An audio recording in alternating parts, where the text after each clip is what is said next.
Meu nome é André Kazu Takahata, eu sou professor de Engenharia de Informação aqui da Universidade Federal do ABC. Minha formação é em Engenharia Elétrica, na verdade, né? Eu fiz graduação na Unicamp, depois eu fiz mestrado e doutorado em Engenharia Elétrica na Unicamp. Posteriormente, eu fiz pós-doutorado aqui já na Universidade Federal do ABC mesmo, né?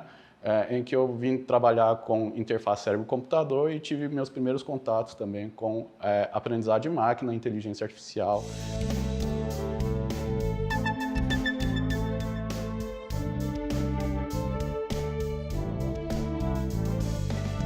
Um dos temas que eu tenho trabalhado, né, é com o processamento de sinais cerebrais de pacientes de doença de Parkinson, né? Ela é uma doença neurodegenerativa em que os pacientes têm sintomas como bradicinesia, tremor, rigidez, alteração de postura e marcha, e também tem sintomas não motores, né, como depressão, ansiedade, prejuízo ao sono, etc. E normalmente, né, o tratamento ele é feito inicialmente de modo medicamentoso, mas o que ocorre é que, com a evolução da doença, né, pode ser que o tratamento pare de ter eficácia ou também os próprios medicamentos passem a ter efeitos colaterais, né? Quando isso ocorre, uma das indicações possíveis é a indicação da cirurgia da implantação, né, da estimulação cerebral profunda. Então, isso é feito por uma equipe médica no centro cirúrgico. Nessa cirurgia, né, então é implantado um eletrodo em uma região do cérebro, né, do paciente denominada núcleo subtalâmico, em que passa a ser feita uma estimulação elétrica, de modo a tentar se controlar esses sintomas, né, principalmente sintomas motores. A equipe médica, então, ao fazer essa cirurgia, ela coleta sinais e nossa equipe tem feito o processamento desses sinais na descoberta de novos atributos que, por exemplo, possibilitarão a criação de novas estratégias clínicas ou até mesmo novas estratégias de estimulação adaptativa, né? Então,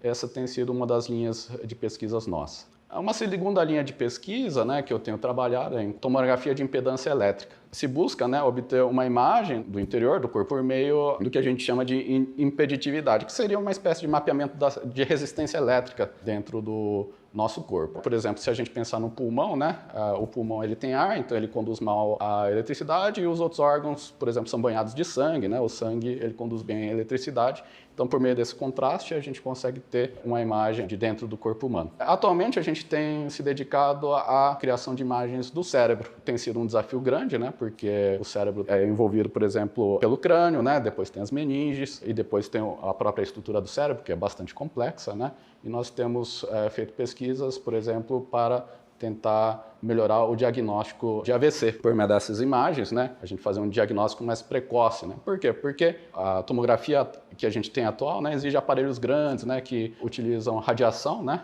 raio-x, né, para fazer as imagens. O aparelho convencional de hoje não permite o transporte e não permite o monitoramento dos pacientes. Com a tomografia de impedância elétrica, como a gente está calculando uma resistência elétrica, a gente pode ter um equipamento menor, portátil, e fazer um monitoramento mais prolongado dos pacientes, porque não tem efeitos colaterais conhecidos. Eu também tenho trabalhado processamento de linguagem natural. Então, a gente trabalha com o processamento da linguagem do nosso dia a dia, né? Nessa linha de pesquisa, a gente tem trabalhado com textos de Covid-19, né? E o nosso horizonte, então, é obter um programa de inteligência artificial, né, que traduza, né, textos que são biomédicos, né, que são complexos, cheios de jargões, escritos de maneira rebuscada, por uma linguagem que mais pessoas da população, digamos assim, possam entender, né? Seja mais compreensível para o público leigo, né? Esse é um problema que a gente sabe, né, que é um problema complicado, mas a gente tem trabalhado então em subproblemas dedicados a isso. Por exemplo, a gente tem mantido, né, um corpus, né, ou seja, um conjunto de textos biomédicos da língua portuguesa.